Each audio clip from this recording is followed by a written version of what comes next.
What's going on, everybody? Welcome back to another episode of Field Stormers. As always, I'm your host, Mo Murphy, and with me, I got my co-host, Walker Bailey. Man, this is going to be a little tough one opening up because we have to recap what happened during rivalry week, and obviously the game happened and didn't go in my favor. Y'all know I'm an Ohio State fan, but before we get into that, Walker, what's going on, bro? Not much. Rivalry week went shitty for both of us, man. Like, we had people throwing chairs on the field and stuff here last week. So, um, just bad week all around. At least I still have a football coach, so got that going for me. But another big week. Hopefully TCU can finish the job and remain undefeated and just get into this playoff thing, and then we'll see what happens from there. But other than that, not a whole lot. If you follow my betting stuff, big weekend for those people. We've got Ohio 25-1 in the MAC championship game on Saturday morning. So going to be a really sweaty morning for anybody who bet that with me. Yeah, 100%. I mean, this is yeah, it was tough. So we'll just get right into it. So we'll recap rivalry weekend. We'll start with the Egg Bowl. Obviously, Walker, you are a Ole Miss fan, and it didn't go the way you want. I know a lot of people, like I know a few people from Mississippi and stuff like that, and they typically say that's how the Egg Bowl goes. A lot of times, the better team doesn't end up winning that game. There's outliers to that statement, but as you go back, there are enough occasions in the Egg Bowl in its occurrence to be like, okay, if Ole Miss is the better team, sometimes they lose when they shouldn't, and vice versa with Mississippi State. The few times that they have been better than Ole Miss. So just what was your biggest takeaway from that game? Just that, I felt like the team was distracted. Like, I know that Lane said he met with the team a couple nights before and told him he wasn't leaving, but I don't really think that he even knew he wasn't leaving until like late Wednesday afternoon or Wednesday night. And so I just think there was a lot of uncertainty. And when you do that and then you factor in the weather and then you factor in the opponent, it just wasn't a super sharp performance. It wasn't a well-coached football game. It wasn't a well-played football game. And Mississippi State, this is always going to be the biggest game of their season. This is always going to be the one that they absolutely feel like they have to have. It's what determines success and failure down there. And they got it this year. They deserved it. They played really well. Their defensive line ate. Just ate from start to finish. Judkins and Evans really didn't get anything going. Ole Miss turned the ball over some. So, there were just little plays that Ole Miss didn't make that Mississippi State did make that kind of turned the game on its head. So, really disappointing finish this season for Ole Miss. You start 7-0, 8-1, take the shot at Bama and really have them on their heels for almost the entire game, and lose 4 of your last 5 to finish 8-4. Just a total slide. Just feels like you really missed an opportunity there to make some noise. But is what it is. Moving on. Yeah, 100%. And listen, I'm on the same side of it is what it is. I watched the Egg Bowl. It was more entertaining, honestly, than that Thursday night football game on Thanksgiving. So I watched the Egg Bowl. I typically watch it every year for the simple fact, Dallas typically plays during the day on Thanksgiving Day. So I never really have to coincide. And unless it's like a premier matchup, which some years we do, some years we don't, on Thanksgiving night, get a premier matchup Thursday night on the NFL. So I was able to watch the Egg Bowl. Good, entertaining game. It did seem like Ole Miss didn't really come to play. But, I was just an onlooker, just watching the game for basically just pure enjoyment of loving the college football sport. Then we moved to Friday. Friday was a pretty good day. To be honest, there were some good games on Friday. One that intrigued me was Texas versus Baylor. Texas, I feel like went out strong in a sense. Like, you weren't going to the playoffs. You had an opportunity. I think you had to win this game and then wait for Saturday to see if you were going to play. You needed Kansas State to lose, so you had to wait for Saturday. But you knew going into this game, like, Texas was playing for something. They were playing Baylor to go, to the Big 12 championship to keep their opportunity alive to play in the Big 12 championship. And I feel like they delivered. Bijan Robinson had a hell of a game. He essentially put the team on his back. The one thing that concerned me in that game was the fact that Quinn Ewers, I almost feel like he never came back healthy, because since he's come back from that shoulder injury, he has not got back to form of what we thought we were about to see for the rest of the season when he started playing against Bama. So prior to him getting hurt against Bama, we just never seen that same quarterback that we thought we were about to see for the rest of the season. And so part of me just thinks he was never fully healthy. Maybe Sark isn't the guy for the job. I'm not ready to call for his job yet. I don't know if Texas exceeded expectations. They're going to finish the season ranked. Little rocky road. It's tough to really be out on Sark when he was without his starting quarterback for a couple games essentially and had to have a freshman start. I get it. It was a premier freshman, but at the end of the day, like you go into the season game planning and you have things, you prep, and everything is with who your starters are after camp. So, kind of losing that throws a little bit of things off. You might not have got the same looks on your backup quarterback as you maybe either should have or thought you would have, for the simple fact you bank on this season, kind of banked on Quinn Ewers being your starting quarterback all year, even though I know there was some pushback going into the season about that. So what was there any other game that caught your eye Friday night or Friday night? I caught a good bit of Missouri, Arkansas, just because, I went to school at Missouri for a year. So like there was a little bit of personal just in that for me, but, yeah, so I caught a little bit of that. That ended really tight. I think Missouri won by 1 point. I think 29-28 or 31-28, something like that. It was really tight. I guess the Apple Cup was Saturday night. But that was one that I caught a ton of this weekend where I just I watched that from start to finish. That whole first half was just nuts. I think I even texted the group chat and was like, dude, the Apple Cup is absolutely nuts. Because it was 20, I think it was 28-27 at halftime. And I was just like, this is just absolutely out of control. I love it. So I watched a lot of that. I caught most of Ohio State, Michigan on Saturday. We're not there yet. We're not there yet. We're not going there. We're not going there. I'm just kind of but I did catch it. Yeah, I was, I was under the weather for most of it, most of that weekend. So I was kind of in and out of being asleep and being awake and shit like that. Mm-hmm. But I caught a good bit of it, or a good bit of a variety of different games. So, yeah, I mean, it was a great weekend. Not for me, but for somebody, I'm sure. It was the football was quality. Yeah, it was great football. Before we get into the game, probably the game of the weekend, if you want me to be honest, took place on Friday night.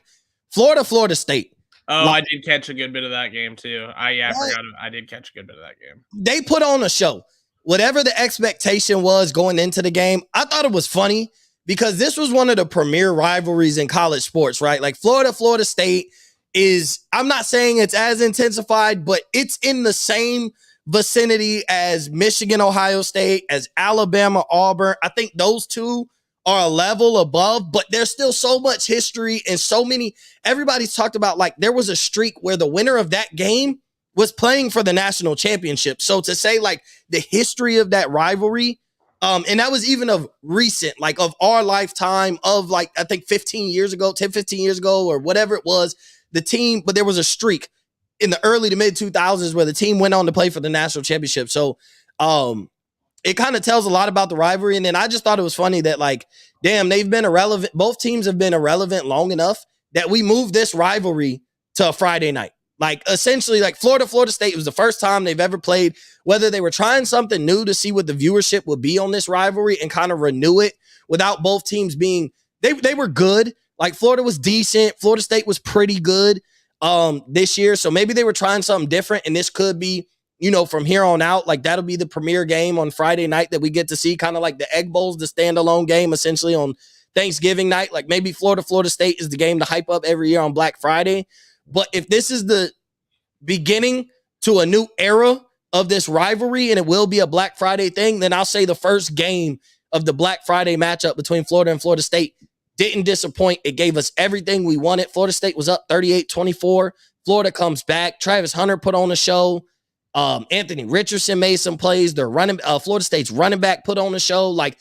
High octane, edge of your seat for the whole game. So if this is the beginning of the new era on a Black Friday matchup between Florida and Florida State, then I'll say going into next year, I'll have high expectations for the game just because, I mean, it was as high-powered as you could get. It was the best game when you talk about from start to finish, I think, of the weekend. So Dude, some of the stuff Jordan Travis did in that game was legitimately like mind numbing. It was ridiculous. It was ridiculous. He put on a show. Like he put on a show. He was the player of that game. You know, he's the MVP of the season for Florida State. He's gonna be the early like next season, and he won't win it, but he's gonna be the early like everybody's gonna pick him to win the Heisman next year guy. Like that's gonna be especially since Caleb Williams is expected to win it this year. Right. Yeah. You're gonna find that next guy because you know how hard it is to win back to back. I mean, just like you saw it with Bryce Young, right? And then like it's like, oh, this is CJ Stroud's Heisman going into this year because you're like Bryce Young's probably not gonna win back to back. There's some good enough players, you know, people were reaching in like Anthony Richardson will be the guy. Like if I'm not going to pick Stroud, I'm going to find some guy that if I'm right, then I look like a genius. And it was Anthony Richardson who I like his progression throughout the season. I do think he improved week by week, had some slumps, but still he's a young guy. Like he's a young cat. He's draft eligible, but this was like his first full year as a starter. So, I mean, I like the decisions he makes occasionally are so incredibly bad. Like he made like the interception he threw. I was watching live at that point when he threw that pick, and I was just like where were you throwing it? Like what were you doing? Like what did you see? And like they showed like 3 different angles, and I was like he just threw it to throw it. Like he just threw it out there and hoped somebody was going to catch it or that it would hit the ground. And like the cat slid in and made the interception. I was just like, oof. I could see why scouts would fall in love with him though, because he hasn't been a starter long enough. And he doesn't have enough. He hasn't started long enough to create enough bad habits that you have to rehabilitate him as a quarterback and teach him get off the old habits and get in new ones. You could just, hey, I see the tools in this guy and I can make him into what I want to be, especially if you're a coach who takes pride in, building up quarterbacks. So I could see where the falling in love with Anthony Richardson is. I think wherever he goes, maybe the team he gets drafted to could be a little upset on draft night, because that's when everybody is, they know the game and they go back and that's when they watch tape, because they'd be like, man, I haven't seen enough of this dude. And then they'll be like, oh no, they'll go watch his worst game and not look at his best game and be like, I can't believe we drafted him, and not seeing upside. From an NFL draft perspective, you just have to draft that body and those tools and figure it out. Find a way. And you got to know you're the team that can do it. Like essentially, you got to feel confident.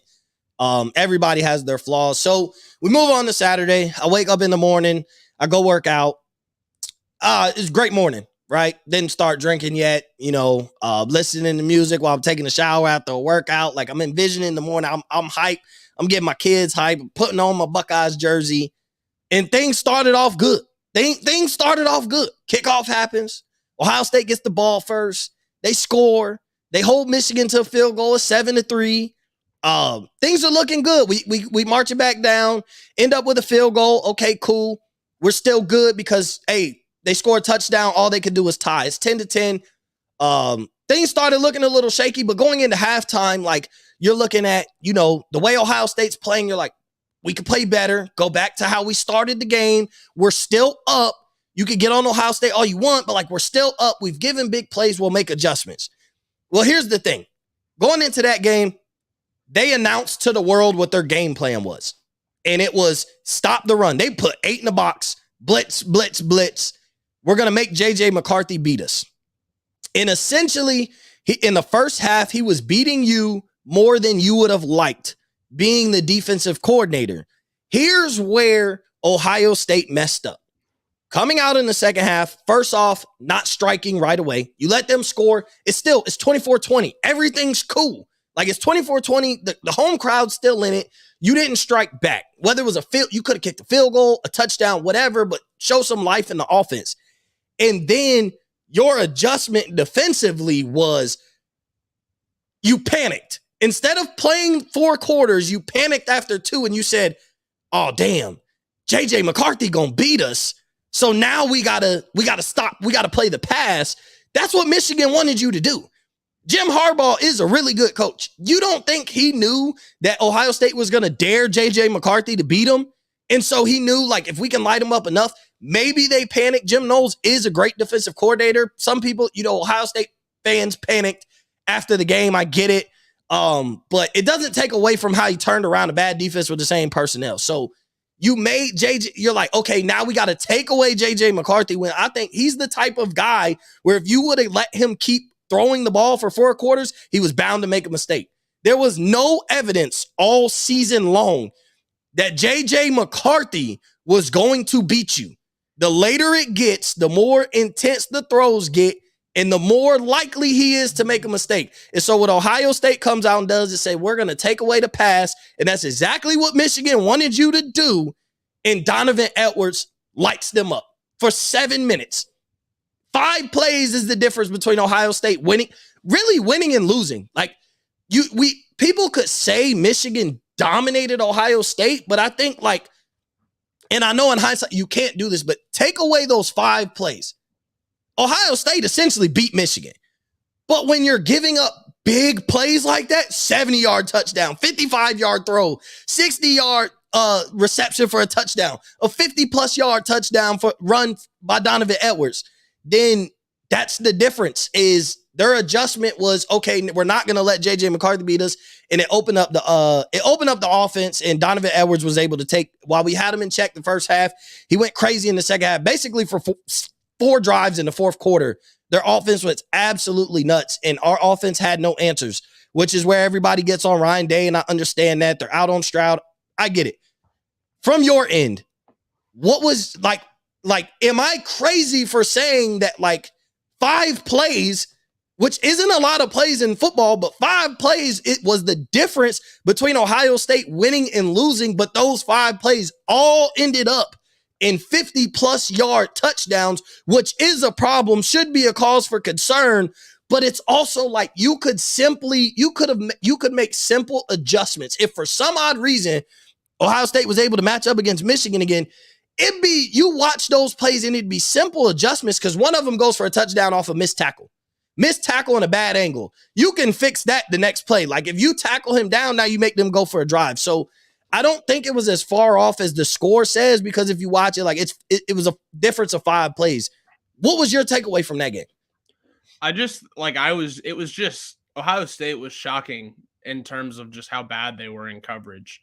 Now granted, I'll say this, Michigan deserves a lot of credit because they were really creative. I think they caught a glimpse of Titans Packers and then ran that jump pass with the running back, where, if that running back makes a better throw, then that tight end is probably in the end zone as opposed to catching it for 8 yards and falling down. Mm-hmm. But the coverage was just shocking. McCarthy would wind up to throw and you'd be like, all right, he's going for it. And they would pan the camera and it would just be a bunch of grass. And then there would just be a white jersey standing down there by himself. And so I get the frustration with adjusting, but I think that what Ohio State had to do is I think they eventually kind of had to start sitting in zone coverage, because they were just if we try to man these guys, we're just going to continue to get cooked because we don't have anybody that can cover them. Mm-hmm. We don't have anybody that can go one-on-one and just win a matchup. We don't have anybody that can do it. And so I think he started zoning guys and bringing a little bit of extra pressure, maybe thinking maybe we'll get to him and he'll make a mistake and we'll flip this game on its head. And just nothing really worked. Michigan's offensive line deserves a lot of credit too. I mean, McCarthy had a lot of really quality protection. He did a really good job maneuvering the pocket and stepping up into pockets and delivering throws, giving plays time to develop. I just thought Michigan was better. On that Saturday, I just thought they were better. And I told both you and Jeff after the game, I just think philosophically there's things that Ohio State as a program has to figure out. This is back-to-back years where Michigan has just kind of lined up across from them and kind of just dominated them, back-to-back years. And so there's things that you had, 1 year on the road you can excuse and be we were on the road, we were in their place, whatever. We weren't going to beat them every year for the remainder of time. Right. But when they come to your place and you have a revenge game and there is as much on the line as what was on the line, and they do it to you again, then philosophically you have to start looking in the mirror and say all right, we're not doing something right. We're doing something wrong. And so I just think from a personnel standpoint, they haven't developed defensive personnel well, or secondary personnel. They've got pass rushers, but secondary personnel is really bad. And I just don't really know where you go from there and how you improve that right away. I mean, if there's this quality defensive back that gets in the transfer portal next week, Ohio State should be on them. like just on them. Like we're going to try to fix this thing right now. We need guys who can go cover guys man to man because we can't, like Ohio State can't run into teams like, and let's be honest, like we should have maybe seen the flashes of it coming when they couldn't cover Maryland. Mm-hmm. Like we probably maybe should have seen it coming. I think the part of it of why you didn't see it coming is because even going into that week, the reason why people, and it wasn't even just Ohio State fans, the reason why people weren't concerned is because they're like, you know what? Tua's little brother is a better quarterback than J.J. McCarthy. That was the thought, was Tua's brother has been a better quarterback than J.J. McCarthy. There was no evidence Michigan showed you that he can beat you. But I think you can make the argument for Saturday that, like, I don't even know that J.J. McCarthy beat him because I think you could have taken, like 70 Division I quarterbacks and put them in that position, and they're not missing those throws because those guys were so wide open most of the time. Like, there's not many guys that are missing those throws. So, like, well, JJ, I mean, I'm not taking credit away from the kid. He played fantastic. Like, but with that being said, like, you could take most average quarterbacks in Power 5 college football, and like they're going to make those throws to those open receivers, and those are going to be touchdowns. Like, if JJ McCarthy had beat them, like making tight window throws and stuff like that, I think then I would be like, if I'm an Ohio State person, I'm like, all right, I can live with that. Well, that we came in and we said, if we're going to lose, that's how we're going to lose. And you know what? They beat us that exact way. I can live with that. I would do it again that way tomorrow because he wouldn't do it again. I think it's just the idea that, like, what changes next time Michigan and Ohio State play? Like, I mean, if Michigan and Ohio State line up again, let's just say, USC loses, Ohio State slips in the playoff, Michigan wins, and Ohio State upsets Georgia, and they play in the national title game, which God help us all if that happens. If we get to that point, like, what exactly is the change in game plan from Ohio State? Like, you say, all right, we're going to stop the run, which means we're going to load the box, mano-a-mano on the outside again, do it exactly how we started the first half last time. Are you magically going to cover their receivers and not get beat for 60-yard touchdowns then? Like, because Michigan started a little slow. Like, I think they were going to come in and try to run it, and when they figured out they weren't going to be able to, they started to adjust. And once they adjusted and kind of got some guys open against man coverage, like from that point forward, everybody was open for the remainder of the game. And like, I'm sure they could have thrown it late in the game if they wanted to, but I think Harbaugh's nature is just that, like, they got up 2 scores with 10 minutes left, and they're like, all right, we need to try to take some time off the clock. I don't think, like, I mean, every play is technically designed to go for a touchdown, but I don't think that he intended, like, hey, like, we're about to bust one with Donovan Edwards and put this thing out of reach. Like, I think he was like, we're going to choose some clock, make it really hard for CJ Stroud and their offense to get back in the game. If we kick a field goal or score a touchdown, great, whatever. But if not, our defense is playing well enough to win.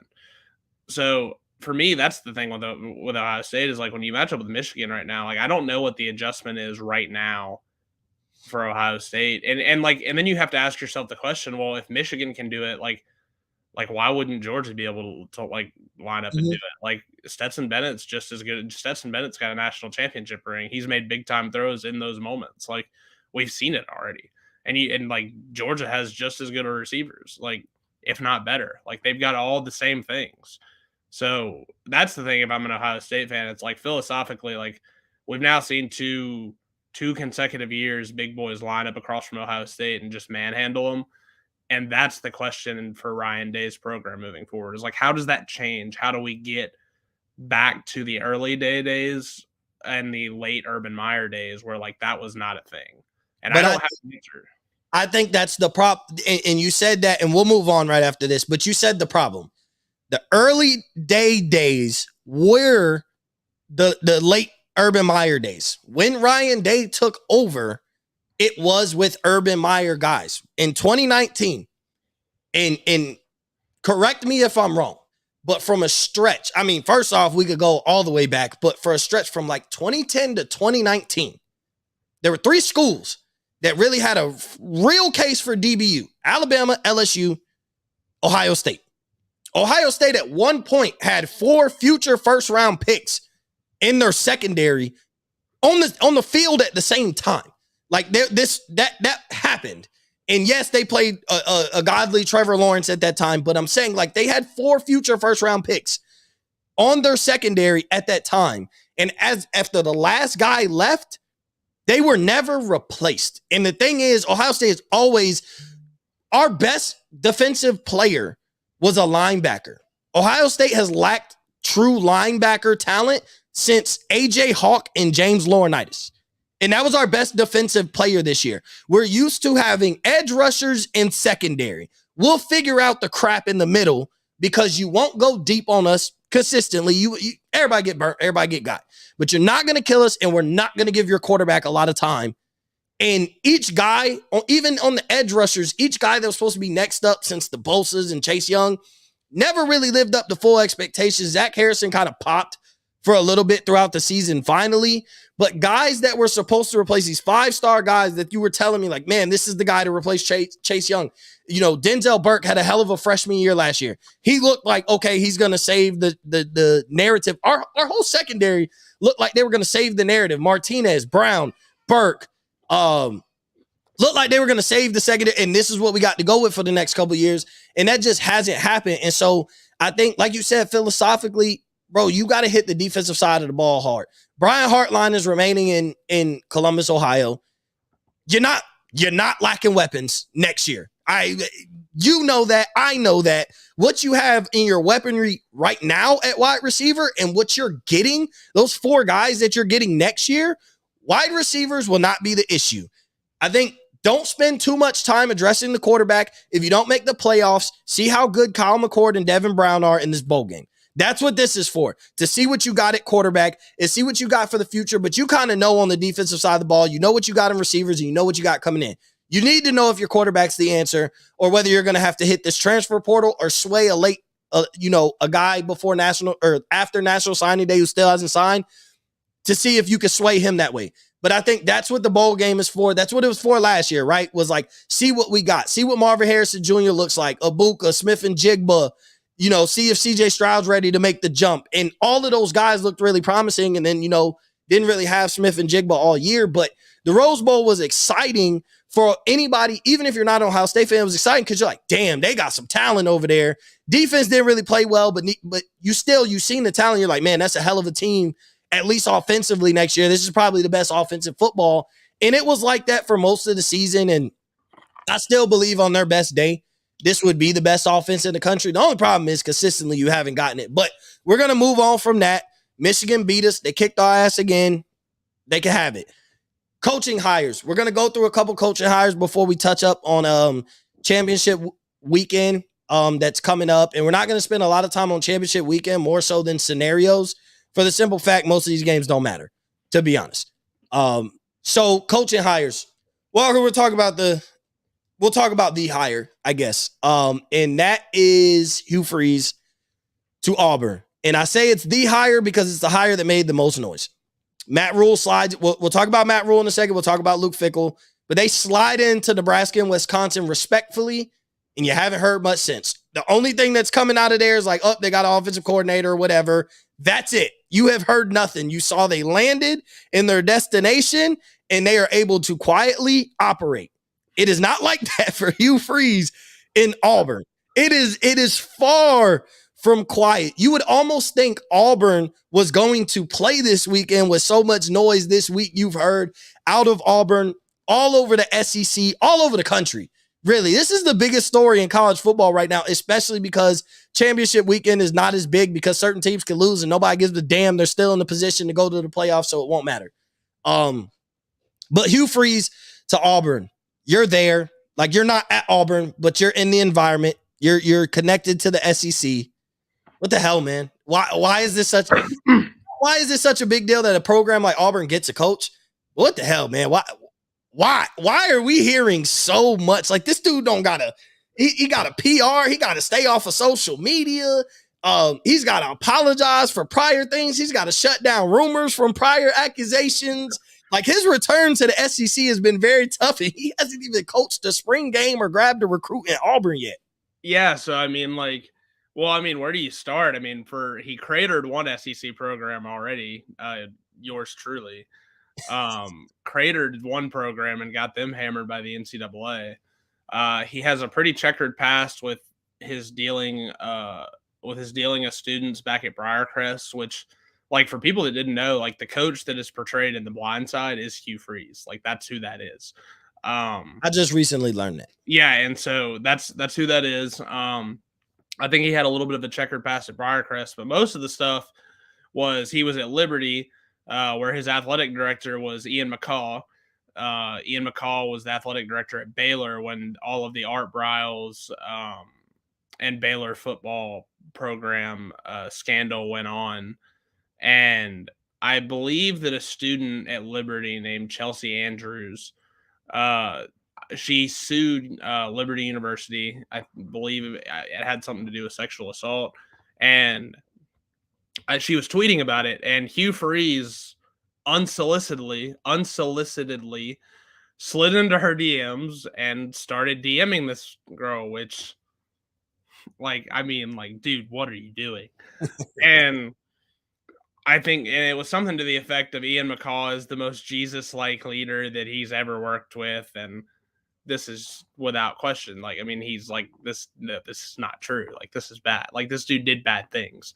And so when he got hired at Auburn, she went public. She was tweeting the pic screenshots of the direct messages. She emailed, I believe, at multiple administration members at Auburn, was emailing the athletic department, was emailing every department of the football program, like letting everybody know. But I mean, as you know, with these things, when you hire coaches, you know all these things going in, which is why Auburn hired a PR firm.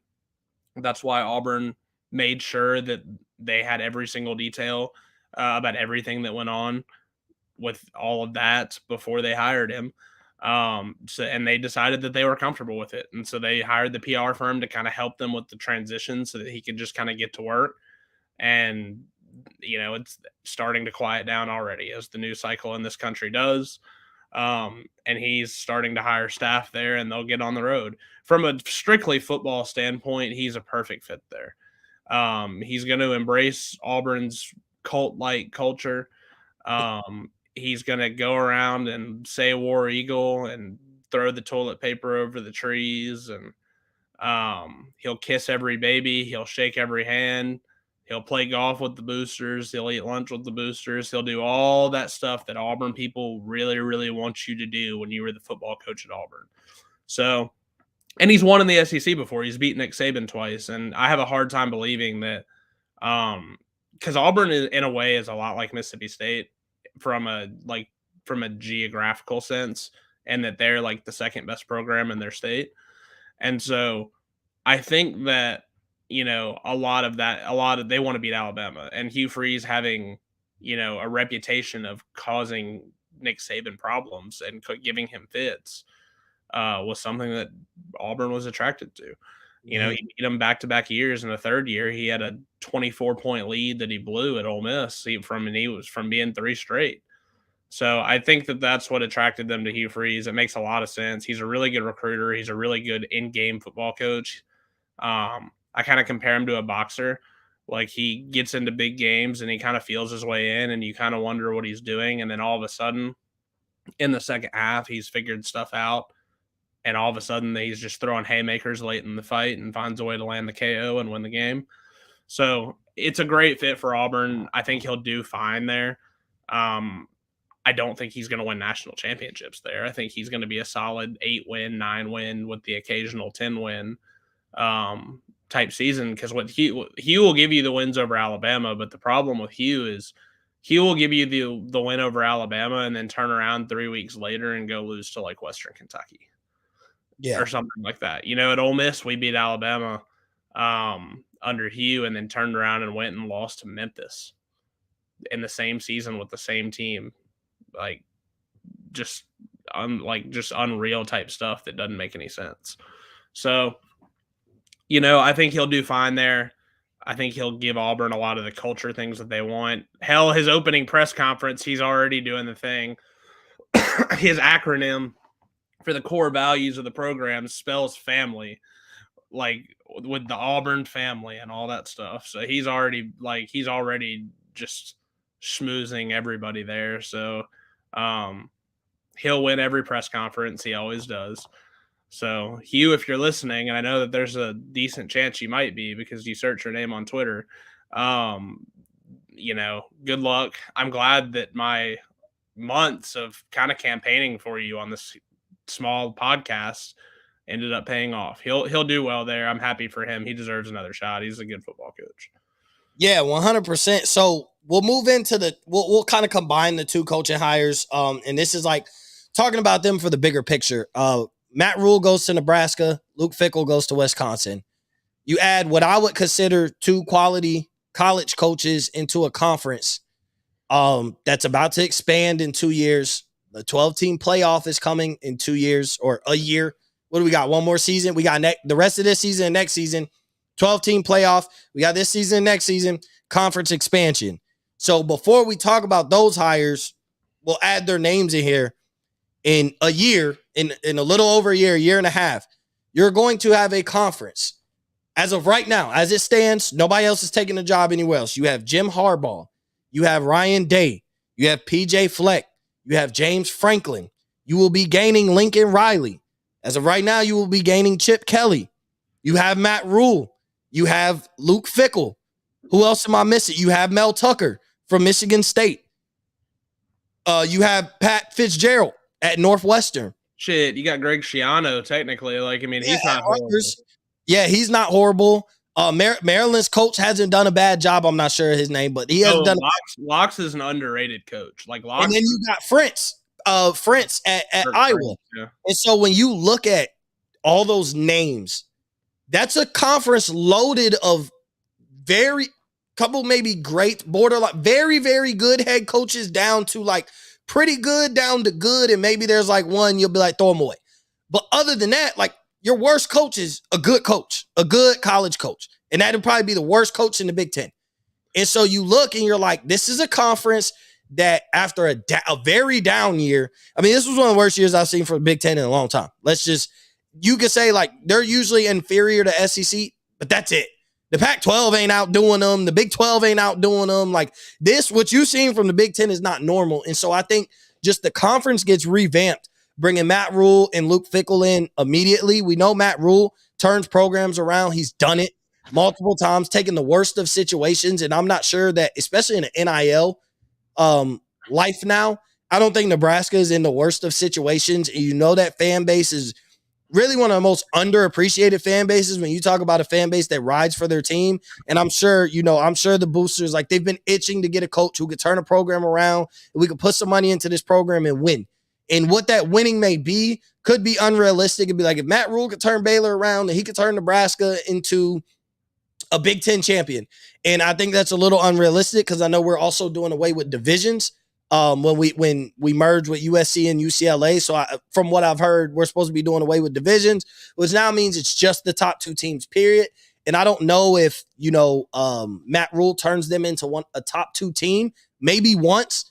But I think that's tough. But even with the 12-team playoff, if you could get 10 wins in a 12, in a season, that can get you one of those spots in the 12-team playoffs, especially if the Big Ten turns back into the premier conference outside of the SEC. So what do you think about these coaching hires and the impact it has on the Big Ten, especially like projecting that they have 1 year to get some things right before Lincoln Riley and Chip Kelly enter in the coaching tree in the Big Ten just got that much better? Yeah, I think Luke Fickell is the hire of the year. Luke Fickell is going to be awesome. Like, he's going to be awesome there. Like, he's going to have all the resources in the world, have a really solid stadium, really good facilities. Like, he's going to be the hire of the year. And I don't even know who else is getting hired yet. Like, and who else is getting fired yet. But, like, he's going to end up being the hire of the year. And I love Rule too. Like, Rule was on my short list if Lane had parted for Auburn. I do think Nebraska can be like an every year playoff team, like in the 12 team. I think they can be in it every year, more years than not. I think for the first time in a long time, Nebraska's in lockstep from president or chancellor to athletic director to coach to, all the way through the building. I think for the first time in a long time, they're finally in lockstep. And this is what Rule does is he rebuilds programs. So I think he'll get in there. He'll have resources. I think he'll be able to get in there and do a really good job there. I think if you're Nebraska, what you fear is you hope you can keep them away from Penn State, because that's always been a pretty well known thing, is that whenever Penn State opens, that's Rule's dream job.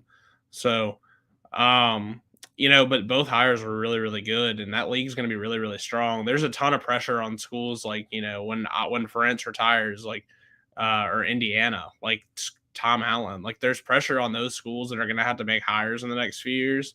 You better get it right in that league with those coaches coming in and the coaches that are already there and already exist. Like you better get the shit right, or you're going to be in for like potential like 0-win conference seasons. I mean, like you'll get left quick, because that's, like I said, bringing in Lincoln Riley and Chip Kelly too. Like that's Lincoln Riley, Chip Kelly, Ryan Day, and Harbaugh. As of right now, those going to be the premier cream of the crop coaches at the top. And that's a strong four as far as your head coaches. And they can recruit. They never lack talent. None of those four coaches ever lack talent. And so you're going to be like in that, you're going to want to be, when you do make a hire, you're going to want the James Franklin, P.J. Fleck, Luke. And I think Luke Fickell might even find himself in that, Lincoln Riley, Chip Kelly, Ryan Day, Jim Harbaugh conversation, because Wisconsin is known to be a pretty good football team. Like their style of play isn't the greatest necessarily, but I even think look what Luke Fickell did with Cincinnati. Got him a quarterback, got him some receivers, got some studs on defense at the skill position, brought in some skill position players that you're not used to seeing at Wisconsin. You're used to seeing the trenches, the running game, the linebackers, the trenches, and that's about it. They don't necessarily have the greatest skill corners or safeties or wide receivers. They don't focus on that because that's not their style of football. But I think Luke Fickell could either come in and change that and philosophically change how Wisconsin plays football. And I've been saying they've needed to do that for years, for the simple fact, no matter how good Wisconsin is, typically they weren't built to beat Ohio State, because yes, even though they were in the trenches, just Ohio State just out-talent them every time. And even for the past, 7-8 years, they've had the better coach standing on the opposite sideline, but they're just out-talent them. Like, no matter how good Wisconsin is in the trenches or whatever, they just don't have enough, unless they really beat them down. They don't have enough to beat Ohio State in 4 quarters. So I do think Luke Fickell is going to have to bring some flavor into Wisconsin and kind of get them out of their old school, pound the ball, win in the trenches kind of way, because that's good for most teams. But now that you're a winning coach and you've done some things elsewhere, the expectations that you could do that. And so he's going to have to freshen everybody's mind and get kind of some of those old white man on the porch complaining, kind of fans to buy into what he's doing, because I think it's going to be a new style of Wisconsin football. Yeah, I mean, I think so. I think he'll modernize probably their old style. Like, I still think that they'll do a lot of the same stuff. I just think that it'll be modernized to the 21st century and be more adaptable to young talent nowadays and be more attractive to play in. So it's NIL, you have to. And it's a home run hire for me. I think he's gonna win so big at Wisconsin. I really do. But yeah, I mean, those are really the only 3 for now that have just been just massive.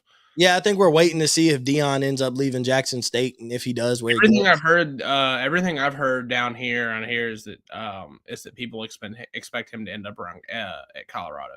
Yeah, and I've been seeing a lot of that. I know you're a lot closer to the situation than I am, but seeing it kind of seems like it's down to 3 teams: USF, Cincinnati, and Colorado, and it almost seems like Colorado will give up whatever. I think it's probably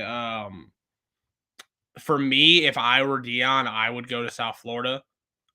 Like, that's what makes the most sense to me. Because where he's a legend down there. It's easy to walk into these 17, 18-year-old kids. And it's easy to recruit down there.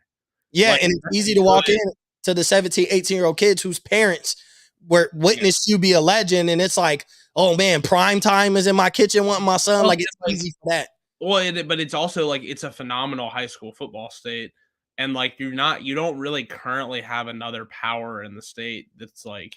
I'm not saying they're gonna start getting the 5-star Florida kids. Like, that's not what I'm saying. But like, you can get enough where you can end up being a really good G5 program.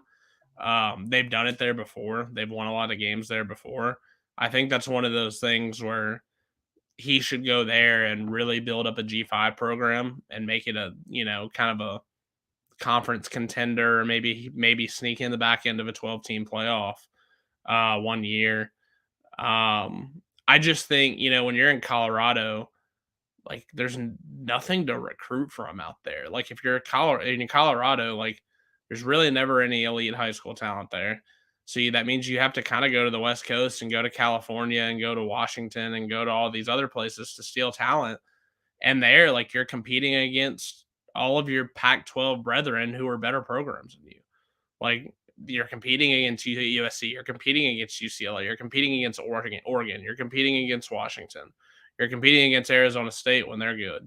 Hell, in California, you're competing against Ohio State, Michigan, Georgia, and Alabama because they're coming over there to try to get Yeah. kids. Like, so that's the thing with Colorado is like I don't know how you get talent to Colorado, and it would improve because of who Deion Sanders is, but they're not going to magically start signing a bunch of 4 stars and 5 stars, and that's what it takes to win, really.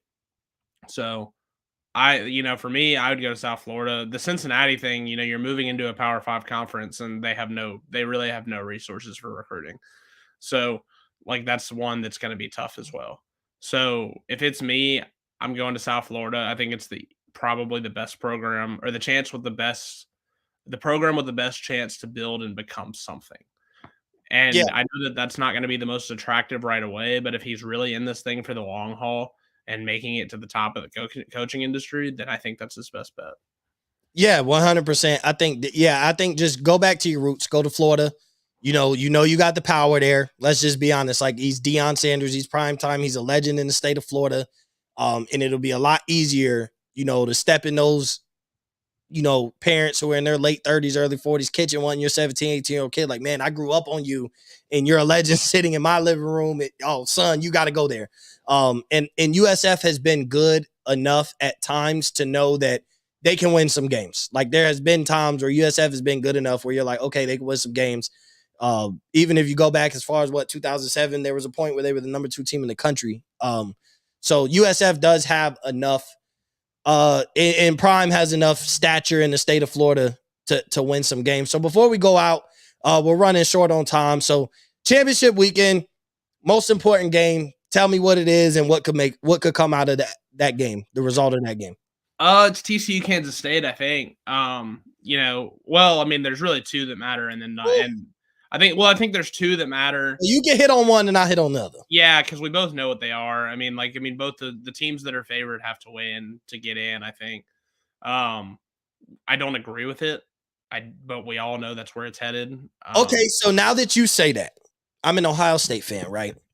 So I don't think it's as easy as TCU loses, they're out. Now, I know where you're going to go with it, and I know that if they lose, that's what it's about. But what's tough is that if TCU loses, the first argument is going to be, what's your best win on the season? TCU's best win will be Kansas State. Ohio State's best win will be Penn State. Today, Ohio State has the better win by 1 ranking. They beat number 8. Kansas State is number 9. Saturday evening, TCU has the better win, or come Sunday when the rankings come out, but they'll be having that argument prior because Kansas State will jump Penn State if they beat TCU. So then we'll look at their second best win. TCU's second best win is Texas. Texas is 1 rank ahead, number 20, of Ohio State's second best win, which is Notre Dame. So if you look at it like that, Ohio State loses that argument essentially by 1 on both, because I think Kansas State will just jump Penn State. Maybe they jump Tennessee as well, so Kansas State moves to 7, but then Texas will probably stay around 20, and I don't see the 20 through 25 changing too much unless you're doing it to arrange bowl games. That's about it. But other than that, I don't see that shaking up too much. So, but I know that Ohio State, the helmet, the Ohio State brand outbrands TCU, and I do have a feeling that the committee is sitting there hoping that maybe Kansas State could win this game by 14 points. So we could justify putting Ohio State in there because our preference, money-wise, and just money, selling the game, we'd much rather, even if Ohio State matched up against Georgia and got pounded. Let's just say they got pounded by Georgia. it still would have more views in their mind. That it would probably gain more traction going into that game than TCU playing Michigan or whatever it may be. And then on the flip side, here's what I think. I'm gonna lay it out. I'll let you hit on it, and then we'll go. Here's what I think the committee hopes. If I was the committee and I wanted to maximize my matchups and my money, here's what I hope happens. I hope Georgia struggles with LSU but wins. Or they could lose. Georgia could lose for all I care. But I want them to struggle. I want Michigan to smack Purdue. I want them to run Purdue off the field so I can justify putting Michigan 1. I want Kansas State to beat the crap out of TCU. If I'm the committee and I'm thinking about my money, I want Kansas State to smack TCU, and I want USC to beat Utah. And I'm going to tell you why. Because I can justify putting Michigan at 1 because they have the best win, big on the road. They would have the best win of all the teams. Georgia struggled. That could be enough to move Michigan 1. I put Georgia 2. I put USC 3. I put Ohio State 4. Now I can please everybody and build up a Georgia USC game. It's a lot of buildup. USC being relevant again. It gets the West Coast viewers into the playoffs. It gets the Pac-12 fans into the playoffs, which is something that's been missing for a few years. And I get the Ohio State-Michigan rematch without having to see it in the national championship. So if I'm maximizing, I get to build up that rematch, the rematch of the game, however you want to sell it in commercials and all that, and put however you want to make the buildup. But I don't have to see that matchup in the national championship, which means I don't deem it a Big Ten championship. What do you think about that scenario before we go? I don't think they'll rematch. I don't think they'll rematch Michigan, Ohio State any earlier than the national championship. Do you think they'll make them earn it regardless? You think they'll make? I think they're gonna. I think they'll do. I think if it gets to that point, they'll be like, well, we're getting a rematch because they won their way to get to this point. I don't think they're gonna set it up.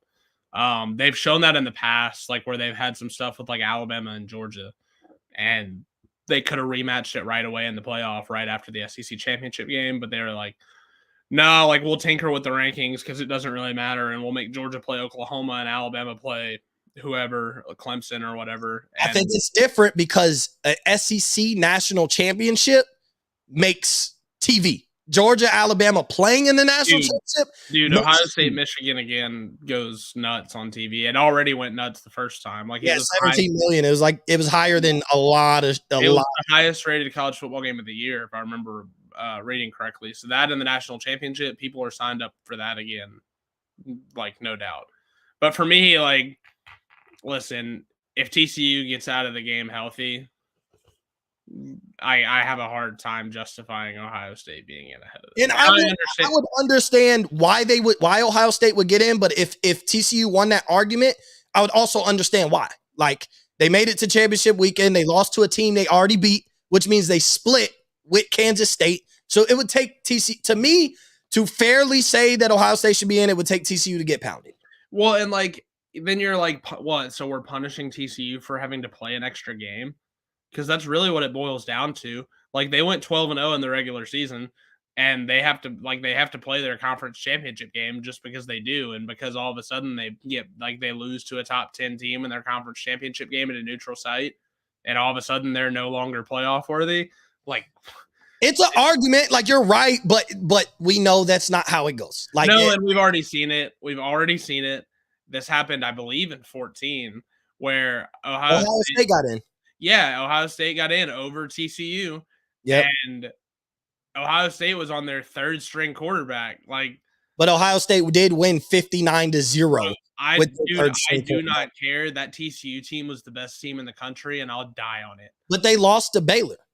Yes, they did. They had the one loss, but like we've seen it in the past, just because you lose a game doesn't mean you're not the best team in the country. No, I'm just saying that's what like screwed them up was the loss to Baylor. Because remember, it was TCU, Baylor, and Ohio State. Baylor was also a one-loss team with Bryce Petty, but they were already too far down, and then they beat TCU, which essentially just spoiled it. And then they sent that pissed off, angry TCU team and let them absolutely railroad that 2014 Ole Miss team in Atlanta.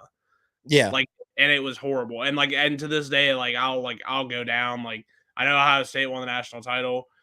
if that TCU team and that Ohio State team had played, I would have taken TCU probably every single time. And it definitely wouldn't have went the way that Ohio State Oregon game. No, and that's the worst part is we knew Florida State and Oregon were not national championship quality teams. Florida State did that thing all year. Honestly, you know what? Florida State was really similar to this year's TCU team in the sense that they kept finding ways to win, and they just kind of like figured it out for a while. And they got in, and then all of a sudden the dam broke. Like it was like, nah, like we're playing an elite opponent with another elite quarterback, and we can't find a way to win. Yeah. So, I mean, I don't know. For me, it's TCU. I hope that they solve this problem for us and just win the game, and then right. Like I'm hoping they just win the game and take care of it. But I already kind of have the feeling where I'm like going to the place in my head where like Saturday night I'm gonna go to bed and just be like,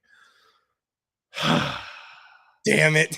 damn it. Well, and the best part is I'll probably be able to like hit some phone lines. I'm hoping at least that I'm going to be able to hit some phone lines Sunday morning and get some sort of inclination to maybe what's going to happen before we see it on TV. So that way we'll have that conversation on selection Sunday. Yeah, and like I'm hoping that way like I can get some information early so that way I don't like throw something at the television or something. Yeah. I'll be legitimately angry if they don't get in. And the USC thing's a little different, I think.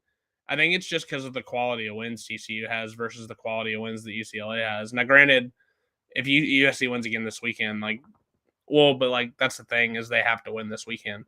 They really only have 2 just super strong wins, but they also have the Heisman Trophy winner going for them. That's a thing that they have going for them. And I'll tell you what, man, dude deserves it. Dude has been awesome. Like every time I watch him, I'm just like, my breath's taken away. Like he's such a phenomenal football player. He's so good. He is so good. The stuff he was doing against Notre Dame and I tell people this all the time is I've got a buddy that's a manager at Notre Dame, and I was texting him after the game. And he was just like, everything we did in practice, man, like everything we went over and kind of like got ready for, like it all worked. And Caleb was just like special. Like that's like, there was just nothing we could do to contain that. Yeah. There's nothing like the stuff he did, we couldn't prepare for. And Yeah. I was just like, that's just what the special ones do. Like that's how they play. Like that's how it goes. That's what. Yeah, you can game plan for them all week long, but when you're special, it's like when you can make things out of nothing, when you can make something out of nothing consistently, that's what makes you special. And that's the difference between preparing for him, because we prepare to make sure that there is nothing available for him and he has to make something out of nothing. And a guy like him is essentially able to do that. So a different type of game too, man. Like they won a different type of game last week where it was more low scoring and they struggled to score some, and their defense really, really played well. I know that like Notre Dame's quarterback for a while was like literally had a perfect passer rating, like was no incompletions, no turnovers, no nothing. But like that was the game plan, was to make him throw, and they made the pre-snap looks tough enough to where Notre Dame continued to run into him and couldn't really adjust. And I really just thought USC was awesome last weekend. I'm hoping that, I know that it's not sexy, but I'm hoping that the 4 stays the 4. Or the current 4 stays the 4. I really think Michigan TCU, especially with Corum out, would have the potential to be awesome, because I still think Michigan would be able to get up and down some against TCU, and I think TCU offensively has enough talent to get up and down on Michigan. I think they'd be able to replicate a lot of the stuff that Ohio State did early. And then I think Georgia USC, Caleb Williams against that defense, in those brands playing each other, East Coast, West Coast, SEC, Pac-12, sign everybody up for that. Sign all the people up for that with the brands. Really the only massive or non-massive brand in that playoff would be TCU. And, but I'm just tired of treating them like a G5 school. Because really that's what we do with them. We treat them like a G5 school, despite the fact that they've been winning in a Power 5 conference now for almost a decade at a really, really high level under multiple different coaches. It's clearly a job where you can have success and win a lot of games, and we still treat them like they're in the Mountain West like it's 15 years ago. And I don't get it. Yeah, and it doesn't make sense, but that wraps up this week's episode of Field Stormers. We're gonna get together and let you know if we do a Selection Sunday episode, post Selection Sunday, kind of talk about some of the bowl matchups. Really not talk about the bowl matchups because they're all gonna be shit. Because if they have NFL players playing, it's not gonna matter. We'll still see some exciting games like we did last year. Certain games like Tennessee and Purdue was a shootout, amazing. Ohio State, Utah, amazing, but it's really all about your personnel that you have left going into next season. If USC loses, I hope they give us a USC Tennessee bowl game. Just light the scoreboard on fire. Yeah, because that's what it would do. Even with Joe Milton, I still think that Tennessee offense would be potent and explosive. The only problem is, does a Jalen Hyatt play, in a meaningless bowl game? Essentially, like you do have some of those players. I don't know. Jordan Addison play like. That's where you're at this point with bowl season. So that's why I can't wait for the 12-team playoff. So on that note, we will holler at y'all maybe Selection Sunday, if not early next week. I'm Mo Murphy. That's Walker Bailey. Make sure you go to offtheballnetwork.com for all your sports needs and entertainment. Thank you for tuning in. Thank you for listening. And we will catch you next week.